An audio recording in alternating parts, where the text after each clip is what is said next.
మన ఆడవాళ్ళం మార్నింగ్ లేచినప్పటి నుంచి ఈవినింగ్ పడుకునే వరకు ఎన్నో పనులతో బిజీగా ఉంటాము. అలాగే హస్బెండ్ కోసం, పిల్లల కోసం ఏమైనా చేసి పెట్టాలి, వాళ్ళు అడిగింది చేసి పెట్టాలి అంటే అస్సలు విసుగు లేకుండా ఓపికగా చేసి పెడతాం. కానీ అదే హస్బెండ్, పిల్లలు ఇంట్లో లేనప్పుడు మన కోసం ఏమైనా చేసుకోవాలి అంటే మాత్రం ఎక్కడ లేని బద్ధకం, అశ్రద్ధ వచ్చేస్తాయి అన్నమాట. నాకు తెలిసి చాలామంది ఇలాగే ఉంటారు.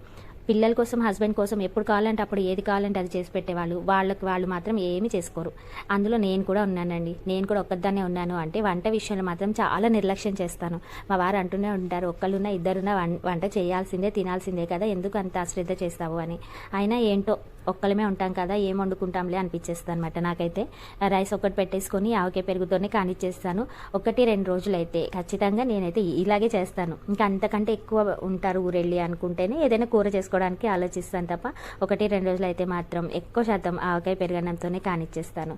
అలాంటి నేను ఈరోజు మా వారు బయటకు వెళ్ళారు, ఈవినింగ్ వరకు రానన్నారు. వంట నా ఒక్కదాని కోసమే అయినా సరే ఈరోజు పుదీనా రైస్ చేసుకొని తినాలని ఫిక్స్ అయ్యాను అనమాట. ఎందుకు అంటే ఎదురుకుండా అపార్ట్మెంట్లో మా ఫ్రెండ్ ఉంటుంది అనమాట. తనైతే వాళ్ళ ఇంటి ముందు పుదీనా పెంచుతుంది.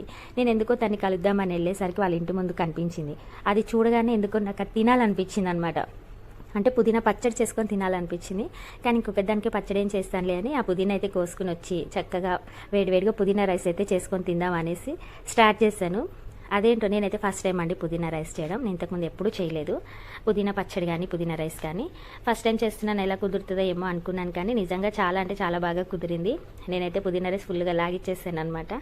సో నాలా ఎంతమంది ఆలోచిస్తారు, ఒక్కళ్ళమే ఉంటే మన కోసం ఏం వంట చేసుకుంటాంలే అని చాలామంది ఆలోచిస్తారు ఇలాగా.